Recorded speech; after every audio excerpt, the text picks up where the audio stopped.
क्या 2024 में FX30 new लेने का फ़ायदा है? स्वागत है आपका मेरे चैनल EOS ऋषभ पर। और आज हम देखेंगे इस वीडियो में FX30 की अनबॉक्सिंग और बात करेंगे इसके कुछ फीचर्स के बारे में।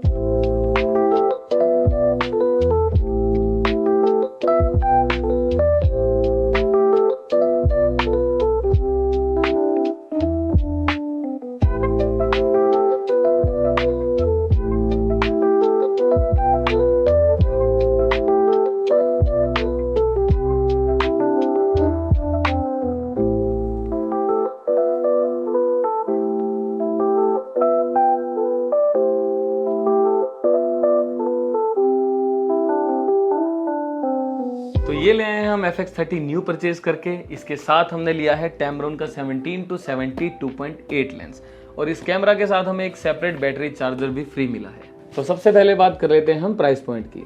ये कैमरा हमें पड़ा है 1,60,000 का। Tamron का 17-70 2.8 लेंस पड़ा है हमें 54,000 का और ये तो फ्री है। सबसे पहले हम बात करते हैं लेंस की। जब मैं FX30 लेने की सोच रहा था तो मैंने बहुत सारी रिसर्च की और रिसर्च में मुझे कुछ ऐसा पता लगा कि इसके साथ दो लेंस बहुत ही ज़्यादा कंपैटिबल जाते हैं। अगर किसी को ट्रेडिशनल वर्क करना है या बेसिक वर्क के लिए कैमरा चाहिए तो एक सिग्मा का 1850 लेंस आ रहा था और एक Tamron का 17-70 2.8। दोनों लेंसेज ही 2.8 हैं, दोनों का अपर्चर सेम है और फोकल लेंथ भी अराउंड सेम है। वो 18 है, Tamron की 17 है। बट ये है कि सिग्मा में 50 तक रेंज आ रही थी और Tamron में 70। तो Tamron की साइड में गया क्योंकि मुझे Tamron के अंदर एक तो थोड़ा सा ज़्यादा फोकल लेंथ मिल रहा था और जब मैंने दोनों का ओवरऑल बहुत सारी वीडियोस में कंपैरिजन देखा तो मुझे कहीं ना कहीं ऐसा फील हुआ कि Tamron की कहीं ना कहीं शार्पनेस थोड़ी सी ज़्यादा है। तो चलिए सबसे पहले हम अनबॉक्सिंग करते हैं Tamron के इस लेंस की। तो हमने लेंस को पहले ही खोल लिया था, इस पर लिखा हुआ है कि 4 साल की वारंटी है, 4 इयर्स वारंटी। उसको हम खोल लेते हैं। सबसे पहले हमें कुछ मैनुअल्स मिल जाते हैं जो कि हम पढ़ेंगे नहीं कभी भी। और इसके अंदर यहाँ पर आ जाता है हमारा लेंस। सब कुछ साइड कर लेते हैं। बड़े ही अच्छी पैकिंग दी है इन्होंने लेंस की, काफ़ी संभल के आया है लेंस। तो ये निकल के सामने आता है हमारा Tamron का 2.8 lens, 17-70 2.8 DI3 AVC RXT lens. ये है हमारा जूम लेंस 17-70। तो ऐसा दिखता है हमारा Tamron का 17-70 2.8 लेंस। अब इसकी बिल्ड क्वालिटी की बात करें तो ये बहुत अच्छा है, मतलब अच्छी तो है, आप इसको बहुत अच्छी बिल्ड क्वालिटी भी बोल सकते हो। और रेंज इसकी जूम की आपको पता ही है, 17-70 बहुत ज़्यादा वाइड से बहुत ज़्यादा। हालांकि ये APS-C सेंसर का लेंस है और APS-C पे जो 17 mm होता है वो फुल फ्रेम के अराउंड 24 और 25 mm होता है। तो आपको बहुत ज़्यादा वाइड फील नहीं देने वाला, जितना कि एक 17 और 16 mm फुल फ्रेम लेंस पे देता है उतना वाइड नहीं फील देने वाला। इंतज़ार की घड़ी ख़त्म हुई और अब हम अनबॉक्सिंग कर लेते हैं अपने Sony FX30 की। जैसा कि मैंने पहले ही बताया था कि हमने सभी चीज़ें पहले ही ओपन कर ली थी, हमें लिए को 3-4 दिन हो चुके हैं। तो जैसे हम अपना कैमरा बॉक्स अनबॉक्सिंग करते हैं, ये हमारे बिल पड़े हैं, ये कुछ मैनुअल्स हैं जो हमने कभी भी नहीं पढ़ने, ये हमारा बिल है। इसके बाद हम अंदर आते हैं। अरे ये कैसे खुलेगा, ये यहाँ से खुलेगा। तो सबसे पहले इस कंपार्टमेंट को खोलते हैं। इतना सारा खाली कंपार्टमेंट, इसमें सिर्फ एक कैमरा की बैटरी पड़ी है और कुछ भी नहीं है, जस्ट एक बैटरी है, सोनी की ओरिजिनल बैटरी। एक ही बैटरी साथ में आती है। इसके बाद हम इस कंपार्टमेंट की बात कर लेते हैं। जब हम इसको खोलते हैं तो इसमें ना एक अलग सा ही एक चार्जर है, मैं दिखाता हूँ आपको। ये तो देखो केबल है, ठीक है, ये केबल आपने हर चार्जर में लगे हुए देखी ही होगी।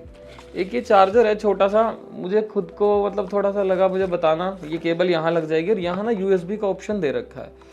तो आई गेस मतलब जो होता है ना कि डायरेक्ट USB Type-C से आप डायरेक्ट अपने कैमरा को चार्ज कर सकते हो, तो आई गेस वो यहाँ से Type-C केबल लगा के और आप अपने कैमरा को डायरेक्ट चार्ज कर सकते हो। कैमरा की बॉडी के साथ यही वाला चार्जर आता है और हमें एक्सटर्नल में तो चार्जर मिला ही हुआ है अलग से, जो कि डायरेक्ट बैटरी को ही चार्ज करता है। अब इस कंपार्टमेंट में हम आ जाते हैं।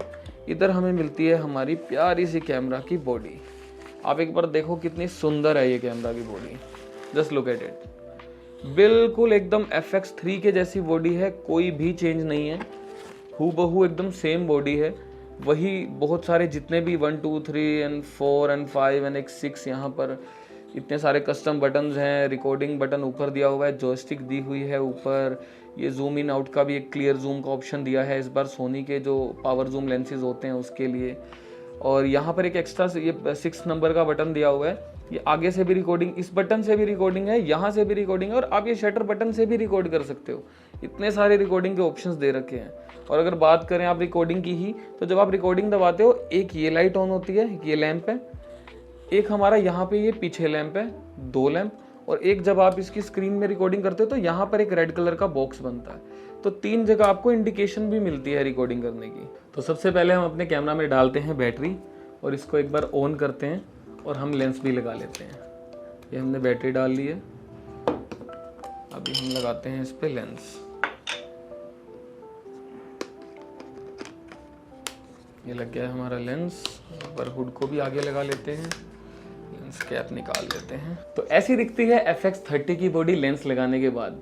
देख सकते हो बहुत ही सुंदर दिखती है ये बॉडी, बिल्कुल ही FX3 के जैसी है, कोई भी चेंज नहीं है। अगर इसके ऊपर FX30 ना लिखा हो ना, या मतलब अगर इस पर आपने हाथ रखा हो ऐसे नहीं दिख रहा, तो कोई कह ही नहीं सकता ये FX30 है या FX3 है। देखने में बहुत सुंदर है, एल्युमिनियम अलॉय की बहुत ही स्ट्रॉन्ग बॉडी है, बहुत सारे स्क्रू पॉइंट दिए हुए हैं ऊपर, तो जो सिनेमा वर्क में बहुत सारी अटैचमेंट्स लगती हैं उन सब के लिए दिए हुए हैं, इसीलिए इसको सिनेमा लाइन भी बोला जाता है। तो बात कर लेते हैं इस कैमरा के कुछ मेन फीचर्स की, जिसके लिए मार्केट में इतना फेमस है। FX3 और FX30 में बहुत सारे कॉमन फीचर हैं, या फिर ये कहिए कि लगभग सब कुछ ही कॉमन है। बस फ़र्क ये है कि FX3 एक फुल फ्रेम कैमरा है और FX30 एक APS-C क्रॉप या फिर आप कहें कि सुपर 35 सेंसर का कैमरा है। सबसे पहले हम आ गए हैं वीडियो फीचर्स के अंदर, और इसके अंदर इमेज क्वालिटी में फाइल फॉर्मेट के अंदर हमारे पास बहुत सारे ऑप्शन हैं, जैसे कि XAVC HS का मतलब होता है जो आजकल नया कोडेक आया ना H.265, अभी तक H.264 चल रहा था। H.265 जो कोडेक है वो HS वाले ऑप्शन के अंदर रिकॉर्ड होता है। XAVC-S ये वो कोडेक है जिसके अंदर हम मतलब हमेशा से शूट करते आए हैं, एक नॉर्मल सा कोडेक जो हमारा इन जनरल आपका होगी हमेशा वाला। और XAVC-SI इसको आप कह सकते हो अनकम्प्रेस्ड। XAVC-S के अंदर एक नॉर्मल फाइल साइज़ के अंदर फुटेज कैप्चर होती है, चाहे HD है चाहे 4K है। XAVC-SI के अंदर बिल्कुल अनकम्प्रेस्ड फुटेज कैप्चर होती है, लेकिन उसका फाइल साइज़ फिर बहुत ज़्यादा ही बढ़ जाता है। और जो XAVC-HS है इसके अंदर फाइल साइज़ काफ़ी कम रहता है, लेकिन डिटेल बहुत ज़्यादा आती है। अब इस कैमरा का जो सबसे स्पेशल फीचर है वो ये है कि ये शूट करता है DCI 4K।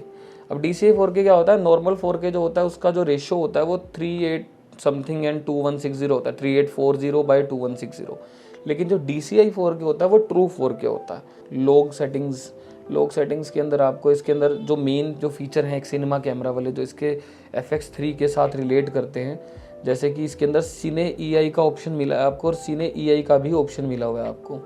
ये दोनों फीचर आपको FX3 में मिलेंगे, सोनी के S3 M4 किसी कैमरा में नहीं मिलेंगे लॉग शूटिंग के अंदर। इसके अंदर अब आप खुद के अपने लट्स इंपोर्ट कर सकते हो, ये एम्बेड लट ऑप्शन ऑन हो जाता है। अब हम आ जाते हैं अपने एक्सपोजर सेक्शन के अंदर, एक्सपोजर एंड कलर्स के अंदर, और इसके अंदर हम यहाँ से आ जाते हैं कलर टोन में।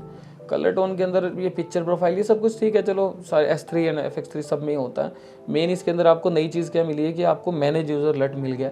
इसके अंदर आप अपने लट्स इंपोर्ट कर सकते हो, जैसा कि मैंने इसमें कुछ लट्स इंपोर्ट किए भी हैं, मैं आपको दिखाता हूँ। ये देखो यूज़र लट के अंदर हम आए हैं, और ये यूज़र 1 2 ये सारे लट्स मैंने इसके अंदर इंपोर्ट कर रखे। ये कैमरा शूट कर सकता है 1080 के अंदर 200 फ्रेम्स तक, और 4K के अंदर 120 फ्रेम्स तक। हालांकि 4K के अंदर पहले तो ये कैमरा ऑलरेडी खुद ही एक APS-C सेंसर कैमरा है, जो कि फुल फ्रेम के मुकाबले क्रॉप होता है, 1.5x क्रॉप होता है। 4K 120 के अंदर ये कैमरा और 1.5x क्रॉप हो जाता है, तो क्रॉप के ऊपर भी क्रॉप लग जाता है। तो जिसमें एक प्रॉब्लम ये आती है कि अगर आप 4K 100 या 4K 120 शूट कर रहे हो, और मैंने 17mm भी लगा रखा है, तो 17mm पहले ही इसके ऊपर 24-25 वाली फील दे रहा था। जब मैंने 4K 100 किया वो और 1.5 क्रॉप हो गया, अब वो 25mm भी 35-40 के राउंड चला जाएगा। तो 4K 100 के ऊपर अगर आप इस कैमरा में शूट करते हो, तो आपको अगर वाइड व्यू चाहिए, वाइड फील चाहिए, तो काफ़ी टफ रहने वाला है कोई ऐसा लेंस ढूंढना जिसमें ये 20mm जैसा एटलीस्ट वाइड दे सके। सोनी ने इस कैमरा के अंदर एक नया फीचर ऐड कर दिया है मैनेज यूज़र लट्स का। अब मैनेज यूज़र लट के अंदर क्या होता है कि आप इसके अंदर अपने कैमरा से जो भी लट्स आप यूज़ करते हो, आप उनको पहले ही अपने कैमरा में इंपोर्ट कर सकते हो। अब उसके अंदर ये है कि आप चाहे तो सिर्फ मॉनिटरिंग के बेस पे उनको यूज़ कर सकते हो कि S-Log3 के अंदर आप शूट कर रहे हो और ऊपर से वो लट सिर्फ मॉनिटरिंग पर्पज से आपको दिख रहा है, पहले ही आपको दिख रहा है कि कैसी मेरी फुटेज बाद में रहने वाली है। एक ऑप्शन ऐसा भी है कि इसके अंदर आप डायरेक्टली लट अप्लाइड के अंदर ही शूट कर सकते हो, हालांकि मैं उसको सजेस्ट नहीं करूँगा क्योंकि उसके अंदर आपके पास बाद में ऑप्शंस रह नहीं जाते ज़्यादा उसके अंदर कुछ फुटेज में छेड़छाड़ करने के। तो मैं सजेस्ट यही करूँगा कि आप S-Log3 के अंदर शूट करो, आप मॉनिटरिंग कर लो।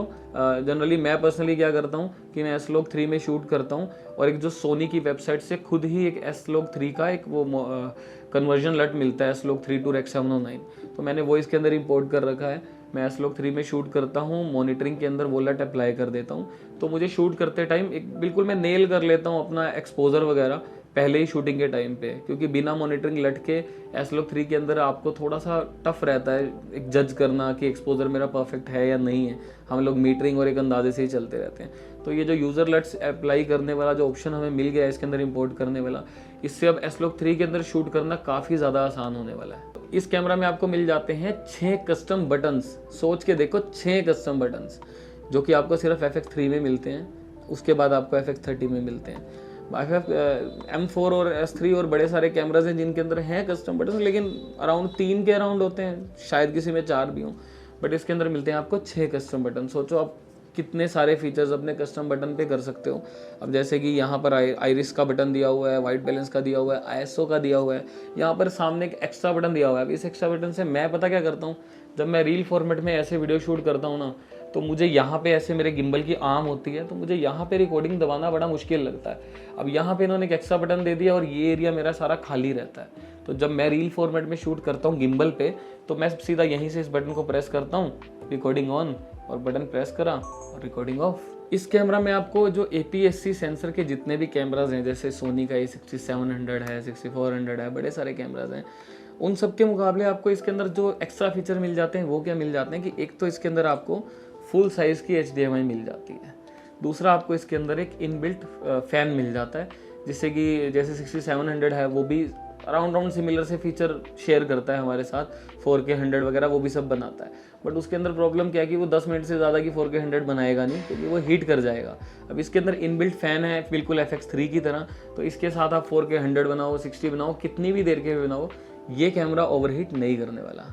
इस कैमरा में आपको 26 मेगापिक्सल का APS-C सेंसर मिल जाता है। हालांकि इसमें मेन फोटो के फीचर कुछ ज़्यादा है नहीं, लेकिन स्टिल इसमें मैकेनिकल शटर भी नहीं है, बट स्टिल अगर आपको इससे पिक्चर कैप्चर करनी है तो ये रो और JPEG दोनों ही पिक्चर्स कैप्चर करता है और काफ़ी अच्छी पिक्चर क्वालिटी आती है। इससे 26 मेगापिक्सल का सेंसर है आफ्टर ऑल, और इसके अंदर मैकेनिकल शटर नहीं है, तो जब आप इसमें पिक्चर क्लिक करोगे तो बस एक स्क्रीनशॉट जैसी फीलिंग आएगी आपको पिक्चर कैप्चर करते हुए। बट इसकी पिक्चर क्वालिटी बहुत अच्छी है, और इसकी जो कलर साइंस है कैमरा की हूबहू FX3 वाली और सोनी S3 वाली है, हालांकि FX3 वाली है बिल्कुल ही, तो इसके जो कलर्स हैं वो बहुत ही ज़्यादा नेचुरल हैं। आप अगर किसी भी M3 से सपोज करो आप सोनी M3 से अगर इस कैमरा पे आ रहे हो, ठीक है, हालांकि ये M3 से थोड़ा ही महंगा होगा, M3 आई गेस 1,30,35,000 का होगा और ये 1,60,000 की बॉडी है। उस मुकाबले इसकी जो फुटेज है, मैंने इसकी फुटेज कंपेयर करी है M4 के साथ, S3 के साथ। मैं जनरली 1080 शूट करता हूँ ज़्यादातर, तो मैंने S3 के 1080 और FX3 के 1080 से भी इसकी फुटेज को कंपेयर किया है। इसकी फुटेज हूबहू FX3 और S3 जैसी सेम 1080 आती है, बस थोड़ा सा उल्टा ये रहता है कि वो कैमरे थोड़े सॉफ्ट हैं, इसकी फुटेज थोड़ी सी ज़्यादा क्रिस्प है। मुझे उल्टा सेटिंग्स के अंदर इसकी जो क्रिस्पनेस है और एक जो डिटेल है उसको माइनस में करना पड़ा। बाकी फीचर वाइज ये S3 से भी कुछ फार बेटर है, FX3 ही है सेम टू सेम। बस आप ये लगा लो कि आपने FX3 ही लिया है क्रॉप सेंसर में, आपको थोड़े से कुछ जो कॉन्स होते हैं एक क्रॉप सेंसर के वो देखने को मिलेंगे, और वो क्या है कि APS-C सेंसर है, थोड़ा सा ISO कंपेटेबिलिटी कम होती है इनकी, ठीक है, तो जहाँ पे फुल फ्रेम थोड़ा लो लाइट अच्छी परफॉर्म करता है, APS-C कैमरास उससे कम परफॉर्म करते हैं, तो वो आपको एक दिखने को मिलेगा ही मिलेगा। अब क्योंकि एक APS-C कैमरा है तो फुल फ्रेम के मुकाबले एक कौन आपको और देखने को मिलता है, जैसे फुल फ्रेम के अंदर आपको एक ब्लर की स्मूथनेस मिलती है, डेप्थ ऑफ फील्ड अच्छी मिलती है। इस कैमरा के अंदर क्योंकि APS-C सेंसर है, आपको डेप्थ ऑफ फील्ड थोड़ी सी कम देखने को मिलती है, ब्लर थोड़ा सा कम फील होता है। आई होप आपको इस कैमरा के सभी फीचर्स के बारे में पता लग ही गया होगा। अब देखते हैं इसकी फुटेज को, कैसा सैम्पल फुटेज मिलता है हमें इस कैमरा से, क्या इसकी वीडियो S3 और FX3 की वीडियो को मुकाबला दे सकती है या नहीं। तो देखते हैं कुछ सैंपल्स।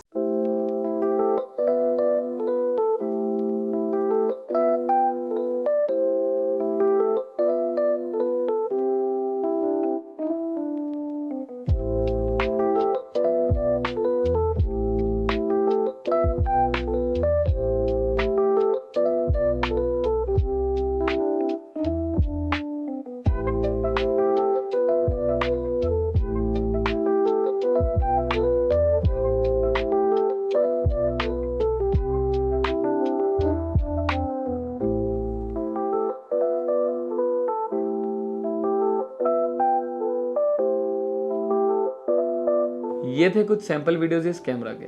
अगर आपको अच्छे लगे हों तो कमेंट सेक्शन में ज़रूर बताना। ऐसे ही बने रहें हमारे साथ, हमारे चैनल को सब्सक्राइब करें। मिलते हैं नेक्स्ट वीडियो में।